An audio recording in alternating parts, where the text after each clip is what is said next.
My stepson put lavender in my shampoo knowing I'm deathly allergic, so I'm making his life hell. My 6-year-old stepson called me a homewrecker the day I married his dad. For 3 years, he's verbally abused me, used racial slurs as jokes, and ordered me around like a servant. "Get me McDonald's," he'd demand, then clap his hands like I was a dog. His father laughed every single time, called it teenage rebellion, said boys will be boys. Last week, I got in the shower and within minutes my skin erupted in burning hives. Full body allergic reaction. I'm severely allergic to lavender. I'd told them both multiple times. Walking past his open door, I saw it. Dried lavender on his desk, left out in the open like a trophy, like he wanted me to know what he'd done. I checked my shampoo bottle. At the bottom, more dried lavender. He deliberately poisoned me, then displayed the evidence because he thought he was untouchable. I took photos of everything. The lavender on his desk, my hives spreading up my neck, documented it all. But I didn't tell my husband, not yet, because I knew he'd call it a prank, say I was overreacting, maybe blame me for not locking up my toiletries. So I started my revenge quietly. I replaced his expensive pre-workout with salt, watched him gag at the gym, confused why his $80 supplement tasted like ocean water, put hair removal cream in his styling gel, not enough to make him bald, just enough for mysterious thinning that's driving him insane. His PlayStation account got mysteriously banned after someone reported the racist messages I'd screenshotted. 3-month ban. He's losing his mind. His phone overheats constantly now.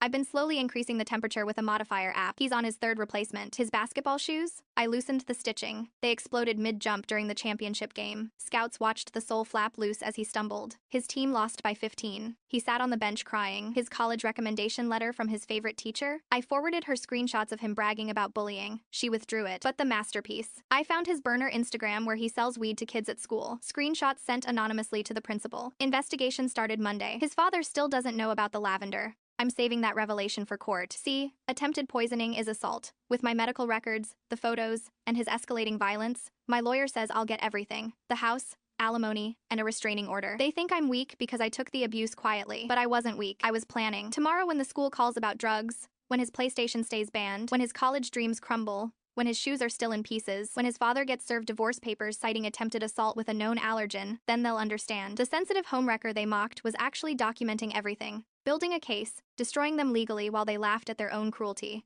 Every screenshot timestamped, every bruise photographed, every threat recorded. The lavender is still on his desk. He looks at it every morning and smirks, thinking he won, thinking he broke me. He has no idea that little pile of dried flowers is about to cost him everything. His freedom, his future, his father's protection. Update. The restraining order was granted. He's facing 12 months probation for drug distribution. My husband signed the divorce papers without fighting. His lawyer told him that contesting would make all the abuse evidence public record. I got the house, 5 years of alimony, and a permanent restraining order. I'm safe now. New locks, security system. But I'm also alone in a space that holds 3 years of bad memories. Winning doesn't always feel like victory when the cost was this high, but at least I'm alive to say that.